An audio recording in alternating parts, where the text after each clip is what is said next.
कहानी की शुरुआत में हम आर्थर नाम के हिटमैन को देखते हैं जो कि पैसे लेकर लोगों को मारने का काम किया करता था। आर्थर अपने आखिरी मिशन के बाद रियो नाम की जगह पर शांति से रह रहा होता है।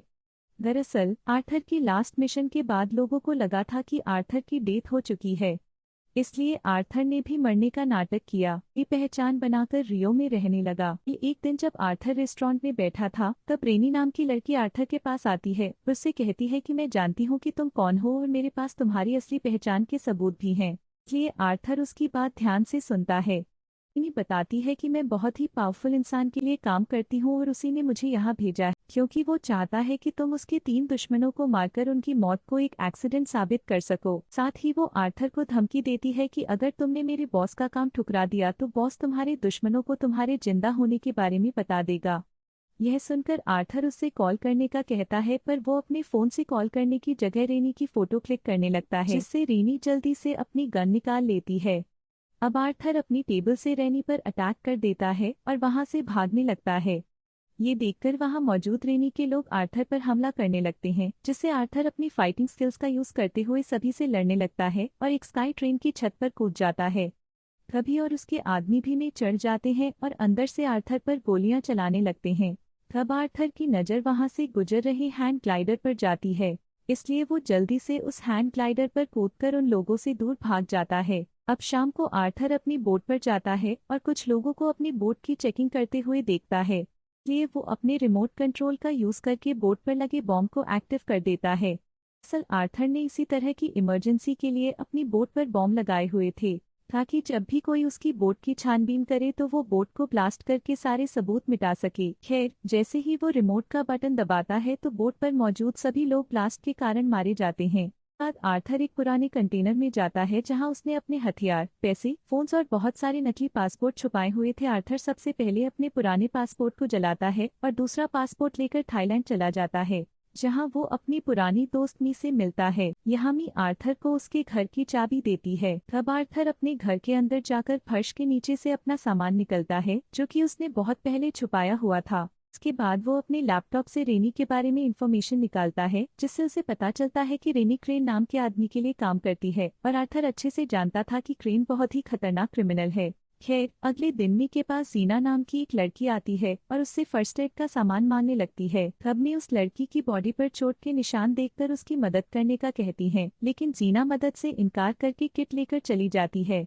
अब रात के समय मी देखती है कि जीना का बॉयफ्रेंड फ्रैंक उसे बुरी तरह पिट रहा है, इसलिए मी जल्दी से आर्थर के पास जाती है और उससे जीना की मदद करने को कहती है, लेकिन आर्थर उसकी मदद करना नहीं चाहता था। पर मी के आर्थर के ऊपर कई एहसान थे, इसलिए वो मी की बात मान जाता है और जीना को बचाने के लिए फ्रैंक की बोट पर चला जाता है। अब पहुंचकर वो फ्रैंक से जीना के बारे में पूछने लगता है। तब फ्रैंक उस पर हमला कर देता है, जिससे बचने के लिए आर्थर फ्रैंक को मारता है। तब गलती से फ्रैंक के सिर पर चोट लग जाती है और उसकी डेथ हो जाती है। ये देखकर जीना के होश उड़ जाते हैं और वो बुरी तरह घबरा जाती है। इसी बीच में जीना को किनारे पर लाने के लिए अपनी बोट को वहां लाती है। इधर आर्थर बोट के चारों ओर देखता है तो उसे एक गन, जीना का पासपोर्ट और उसका फोन मिलता है। इस फोन में उसे अपनी तस्वीर दिखाई देती है, जिसे देखकर आर्थर को समझ नहीं आता कि आखिर जीना के पास उसकी फोटो क्यों है। इसके बाद आर्थर सभी सबूत मिटाने के लिए उस बोट में आग लगा देता है और वापस किनारे पर आ जाता है। यहाँ आर्थर जीना को जगाता है और उस पर गन पॉइंट करके पूछता है कि क्या तुम क्रेन के लिए काम करती हो, जिस पर जीना उसे कोई जवाब नहीं देती और उसके कपड़े उतारकर उसे इम्प्रेस करने की कोशिश करती है। तब आर्थर आसानी से उस पर हावी हो जाता है और उससे कहता है कि तुम्हारे ये तरीके मेरे ऊपर काम नहीं करेंगे, इसलिए अपनी जान बचाना चाहती हो तो मुझे सब कुछ सच बता दो। ये सुनकर जीना डर जाती है और आर्थर को सब कुछ सच बताने लगती है। वो बताती है कि मुझे यहाँ क्रेन ने भेजा है, लेकिन मैं उसके लिए काम नहीं करती हूँ। यहाँ आर्थर को पता चलता है कि क्रेन जीना को ब्लैकमेल करके उसे अपना काम करवा रहा है। असल में क्रेन का प्लान था कि जीना फ्रैंक की गर्लफ्रेंड होने का नाटक करेगी और जब फ्रैंक उसे मारेगा तब आर्थर का ध्यान जीना पर पड़ जाएगा, जिससे आर्थर उसे बचाने आएगा और फिर जीना आर्थर के करीब आकर उसे अपने प्यार में फंसा लेगी। इसके बाद जीना क्रेन को बुलाकर आर्थर को उसके हवाले कर देगी। आर्थर को अब सब कुछ पता चल चुका था, इसलिए वो जीना से कहता है कि अब मैं तय करूंगा कि तुम्हें क्रेन को कब बुलाना है। अगले दिन आर्थर को पता चलता है कि जीना एक ह्यूमैनिटेरियन ग्रुप की मेंबर है जो कंबोडिया में गरीब बच्चों को पढ़ाया करती थी। यहाँ आर्थर जीना से पूछता है कि क्रेन किस बात की धमकी देकर तुमसे काम करवा रहा है, जिस पर जीना बताती है कि मैं ह्यूमन ट्रैफिकिंग के विक्टिम्स के लिए एक शेल्टर चलाती थी, लेकिन कुछ हफ्ते पहले हमारे शेल्टर का एक स्टाफ अचानक से गायब हो गया था और 2 दिन बाद उसकी बॉडी को कोई गेट पर छोड़कर गया था, जिसके बाद क्रेन ने अपने लोगों को शेल्टर पर भेजा और मुझे धमकी दी कि अगर मैं उनके लिए काम नहीं करूंगी तो वो बच्चों को मार डालेगा। इसी दौरान आर्थर की नज़र उसके पास की एक बोट पर जाती है जिसमें बैठे कुछ लोग किनारे की ओर देख रहे थे। आर्थर को लगता है कि शायद वो लोग क्रेन ने भेजे हैं। आर्थर जीना के साथ हाथ मिलाकर घूमता है ताकि उन लोगों को लगे कि जीना ने आर्थर को अपने जाल में फंसा लिया है। साथ ही मी भी उन लोगों को नोटिस करती है, इसलिए वो आर्थर और जीना को थाईलैंड की पुरानी परंपराएं बताती है और उन्हें एक साथ एंजॉय करने को कहती है, जिससे वो दोनों काफी मस्ती करते हैं और हमें पता चलता है कि आर्थर कहीं ना कहीं जीना को पसंद करने लगा है। होने पर जीना आर्थर से माफी मांगते हुए कहती है कि मैंने तुम्हें मुसीबत में डाल दिया है। आर्थर कहता है कि मैं समझता हूँ, क्योंकि मैं भी एक अनाथ हूँ और जब मैं छोटा था तब मुझे एक गैंगस्टर को बेच दिया था जो कि बच्चों को ट्रेनिंग देकर उन्हें अपना आदमी बनाता था। इसके अलावा आर्थर बताता है कि क्रेन भी उसी गैंगस्टर के पास था। एक दिन मैं वहां से भाग गया, लेकिन क्रेन कभी भी उस जगह से नहीं निकल पाया। हाँ, आर्थर को लगता है कि शायद उसके भागने के बाद गैंगस्टर्स ने क्रेन को दोषी ठहराया होगा। क्रेन उससे बदला लेना चाहता है। इसके बाद रात में हम आर्थर और जीना को एक साथ टाइम स्पेंड करते हुए देखते हैं, जहां आर्थर उससे वादा करता है कि मैं किसी भी तरह तुम्हें इस मुसीबत से बाहर निकाल दूंगा। ही वो क्रेन को पकड़कर उसे मारने का कहता है, जिसके बाद आर्थर जीना को अपने पिता की एक घड़ी गिफ्ट करता है। इस घड़ी को वो हमेशा अपने पास रखता था क्योंकि ये उसके पिता की आखिरी निशानी थी, लेकिन अब वो जीना से प्यार करने लगा था, इसलिए वो अपनी कीमती चीजें जीना को दे देता है। अगली सुबह कुछ पुलिस ऑफिसर्स का एक ग्रुप बीच पर आता है। तब जीना पहचान जाती है कि वो क्रेन के आदमी है। इसलिए आर्थर उनसे लड़ना शुरू कर देता है, जिस दौरान कुछ ऑफिसर्स जीना को पकड़ लेते हैं। ये आर्थर के पास अब क्रेन से बात करने के अलावा कोई और रास्ता नहीं बचता है। कुछ देर बाद आर्थर को क्रेन के पास ले जाया जाता है। यहाँ क्रेन जान चुका था आर्थर जीना से प्यार करने लगा है, इसलिए वो आर्थर से कहता है कि अगर तुम जीना को छुड़ाना चाहते हो तो तुम्हें मेरे लिए 3 मर्डर करने होंगे और उन मर्डर्स को एक एक्सीडेंट की तरह दिखाना पड़ेगा। क्रेन सबसे पहले क्रिल नाम के आदमी का नाम बताता है, जो कि अफ्रीका का हाई प्रोफाइल आर्म्स डीलर है और इस समय वो मलेशिया की जेल में कैद है।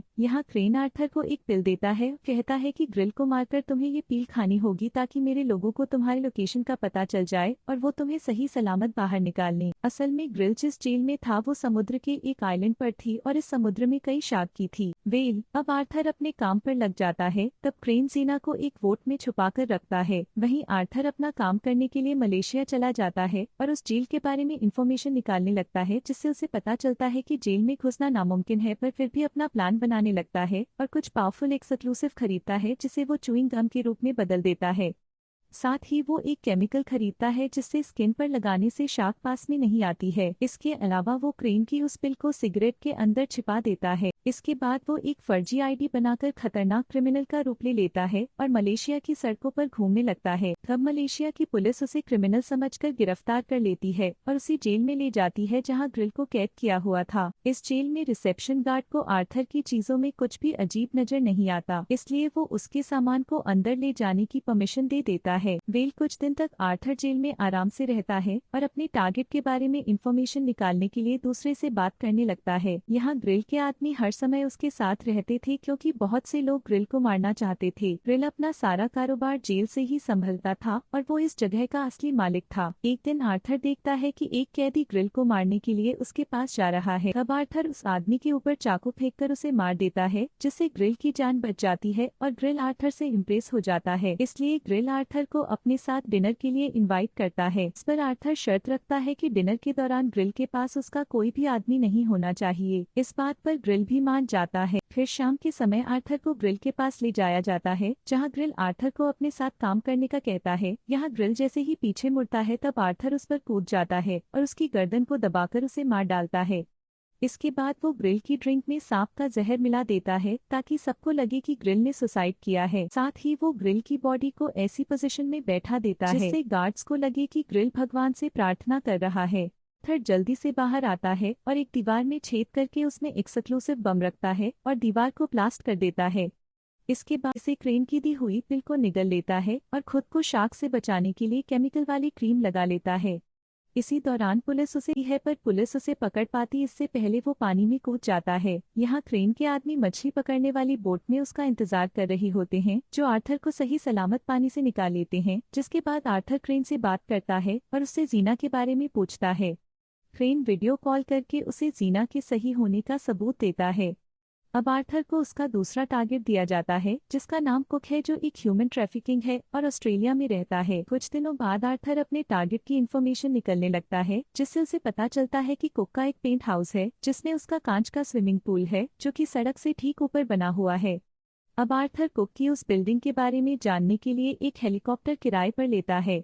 इसके बाद वो कुक के पास वाले एक अपार्टमेंट को पसंद करने का नाटक करके उसे खरीदने का कहता है, लेकिन रियल्टर उसे इधर उधर दिखने लगता है। तब आर्थर चालाकी से उस अपार्टमेंट की चाबी की फोटो क्लिक कर लेता है ताकि वो उसकी नकली चाबी बना सके। फिर वो एक ऐसा केमिकल बनाता है जिससे कांच पर लगाने से कांच टूट जाता है। कुछ दिनों बाद आर्थर कुक के पास वाले अपार्टमेंट में घुसकर वहां की विंडो से बाहर निकलता है और कुक के पुल तक पहुंच जाता है। यहाँ वो पुल में एक छेद करता है और उस केमिकल को कांच के अंदर डाल देता है। तभी कुक उस पुल में नहाने के लिए आता है और अचानक पुल का कांच टूटने के कारण वो नीचे गिरकर मर जाता है। इधर क्रेन न्यूज में कुक की मौत देखकर खुश होता है और आर्थर की जीना से वीडियो कॉल पर बात कराता है। तब जीना चालाकी से कैमरा मोड़कर आर्थर को एक बोट का नंबर दिखा देती है। तब आर्थर उस नंबर की मदद से समझ जाता है कि क्रेन ने जीना को अपनी बोट पर रखा है। इसलिए आर्थर एक हेलीकॉप्टर से क्रेन की बोट के पीछे जाता है और अपने बैग को बोट के नीचे छिपाकर बोट पर चढ़ जाता है, जहां वो सभी लोगों को मारने लगता है। तभी उसे जीना मिल जाती है और वो उसे लेकर भागने लगता है, पर वहां क्रेन के और भी लोग आ जाते हैं और उसे पकड़ लेते हैं। कुछ देर बाद जीना और आर्थर को दूसरी बोट पर ले जाया जाता है, जहां क्रेन आर्थर से गुस्सा होते हुए कहता है कि तुम्हारे पास तीसरे टारगेट को खत्म करने के लिए सिर्फ एक दिन का टाइम है। अगर तुम टारगेट को नहीं मार पाए तो मैं जीना और उसके बच्चों को मार डालूंगा। इसके बाद आर्थर वहां से भाग जाता है। कुछ दिनों बाद हम आर्थर को बुल्गारिया में देखते हैं, जहां उसे अपनी आखिरी टारगेट मैक्स को मारना था। मैक्स एक अमेरिकन आर्म्स डीलर होता है। यहाँ आर्थर को मैक्स के बारे में इंफॉर्मेशन निकालने पर पता चलता है कि मैक्स के घर पर बहुत ही ज्यादा सिक्योरिटी है और उसके पास दुनिया के खतरनाक हथियार है। अब आर्थर को समझ आ जाता है मैक्स को मारकर उसकी जगह लेना चाहता है ताकि वो सबसे पावरफुल इंसान बन सके। फिर आर्थर अपने काम पर लग जाता है और मैक्स के हेलीकॉप्टर कब्जा करके उसके घर में घुस जाता है, जहां वो सबसे पहले जैमर लगाकर सिक्योरिटी कैमरा बंद करता है और फिर अपने सामने आने वाले सभी गार्ड्स को मारने लगता है। जल्द ही पूरी बिल्डिंग से अलार्म बजने लगता है, इसलिए मैक्स को उसके सबसे सेफ रूम में ले जाया जाता है। यहाँ आर्थर पहले से ही मैक्स का इंतजार कर रहा होता है, पर आर्थर मैक्स को मारने की बजाय उसे क्रेन के बारे में बताता है और साथ मिलकर क्रेन को मारने का कहता है। आर्थर मैक्स को अपना प्लान बताता है कि तुम्हें अपनी मौत का नाटक करना होगा, क्योंकि जैसे ही क्रेन तुम्हारी मौत के बारे में सुनेगा तो वो अपने लोगों को यहाँ भेज देगा। तब हम उनके लोगों को मार देंगे। क्रेन न्यूज में मैक्स की मौत की खबर देखता है। तभी आर्थर भी क्रेन को कॉल करके बताता है कि मैंने अपने टारगेट को मार दिया है, लेकिन क्रेन को अभी भी विश्वास नहीं था।